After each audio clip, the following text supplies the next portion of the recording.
Assalamualaikum warahmatullahi wabarakatuh. Halo teman-teman semua, apa kabarnya? Saya harap semuanya sehat-sehat, saya harap semuanya baik-baik saja jasmani dan rohaninya. Baik, pada video kali ini kita akan sama-sama belajar tentang syu'abul iman.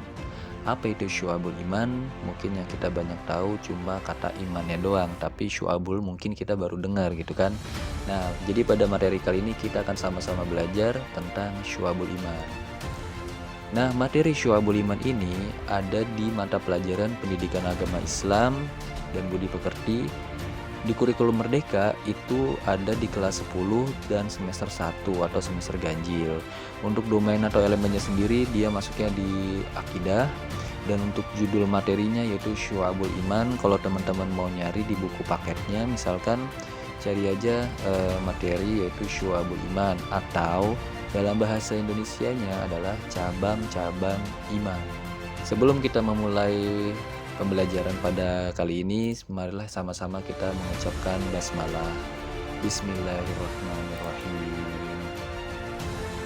Nah, apa sih tujuan dari pembelajaran atau video kali ini? Yaitu agar kita semua setelah menonton video ini, setelah belajar bareng-bareng nih, itu bisa mengetahui makna dari Syu'abul Iman ini. Pengertiannya itu apa, dalilnya itu apa, macam-macamnya itu apa, serta manfaatnya dalam kehidupan sehari-hari itu apa. Yang kita tahu, mungkin yang kita sering dengar, iman itu kan artinya percaya. Pengertian dari iman itu artinya percaya atau meyakini. Nah, apakah iman itu hanya berhenti pada percaya dan meyakini saja? Tentu saja jawabannya tidak, teman-teman. Karena apa? Karena iman itu bukan hanya sekedar mempercayai atau meyakini saja, tapi harus diyakini dengan hati, diucapkan dengan lisan, dan juga dibuktikan dengan perbuatan. Nah, maksudnya diyakini dengan hati itu apa? Kita meyakini bahwa Allah itu adalah Tuhan yang Maha Kuasa. Kita meyakini bahwa Allah lah yang mengatur rezeki kita. Kita meyakini bahwa Allah lah yang mengatur alam semesta ini. Dan kita meyakini bahwa hidup kita ini sudah ditentukan oleh Allah Subhanahu wa Ta'ala. Jadi meyakini dengan hati bahwa segala apapun yang kita lakukan itu kita senantiasa dilihat oleh Allah, selalu diperhatikan oleh Allah. Ketika bahkan kita tidur, Allah memperhatikan kita. Jadi meyakini bahwa segala sesuatu yang kita lakukan itu senantiasa dipantau oleh Allah.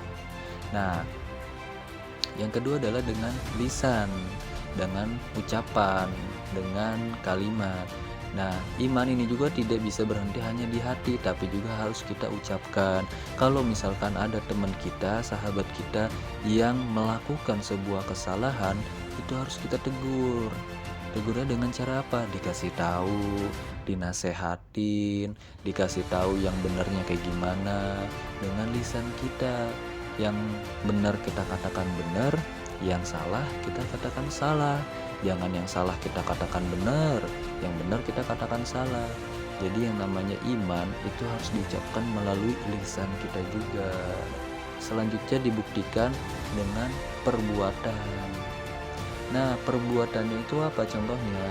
Contohnya keimanan itu dibuktikan dengan perbuatan, yaitu menolong sesama teman yang lagi kesusahan, menolong orang lain yang membutuhkan bantuan kita. Kalau kita bisa bantu, maka kita harus tolong. Karena apa? Sebaik-baiknya manusia adalah yang bermanfaat untuk orang lain. Jadi kalau misalkan ada orang lain membutuhkan bantuan kita dan kita bisa untuk membantu, maka kita harus membantu dia dengan semaksimal kita, sebisa kita. Jangan sampai ada orang membutuhkan pertolongan kita malah kita acuh tak acuh, kita cuek aja, mentang-mentang mungkin dia berbeda dengan kita, jadi kita mencuekin, jadi kita acuhin.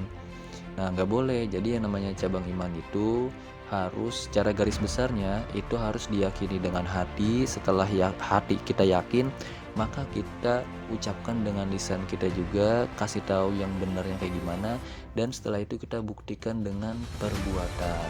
Nah, kalau misalkan kita lihat meyakini dengan hati itu ada 30 cabang iman. dan dibuktikan dengan lisan, diucapkan dengan lisan itu ada 7 cabang iman, dan dibuktikan dengan perbuatan itu ada 40 cabang iman. Nah, banyak kan teman-teman? Semoga aja kita dari pembelajaran ini bisa kita aplikasikan dalam kehidupan sehari-hari kita. Nah, kalau misalkan kita lihat itu ada 77 cabang keimanan itu, syu'abul iman. Dan yang paling utama adalah kita mengucapkan la ilaha illallah. Dan yang paling kurang yaitu menyingkirkan apa yang akan menghalangi orang di jalan. Contohnya gini, kalau misalkan kita di jalan terus kita melihat ada paku besar atau paku yang kecil lah, nggak apa-apa. Paku besar atau paku kecil itu ada di tengah jalan atau ada di pinggir jalan. Nah, kita ketika melihat seperti itu harus segera menyingkirkan paku tersebut. Karena apa?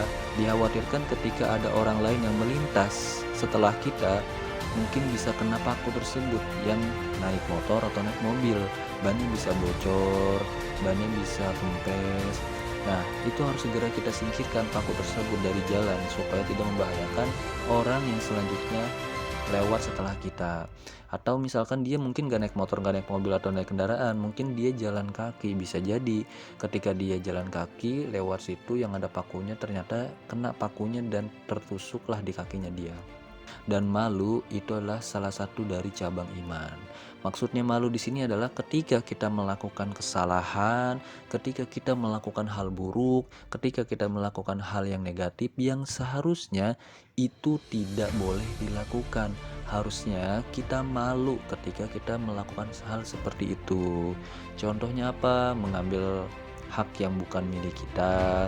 Contohnya lagi mungkin ketika kita nggak melaksanakan sholat, kita nggak melaksanakan puasa, padahal tidak ada uzur syar'i yang menghalangi kita untuk sholat. Padahal tidak ada uzur syar'i yang menghalangi kita untuk sholat, untuk puasa, tapi kita dengan sengaja tidak sholat atau sengaja tidak berpuasa. Harusnya kita malu kalau misalkan kita melanggar perintah Allah Subhanahu wa Ta'ala.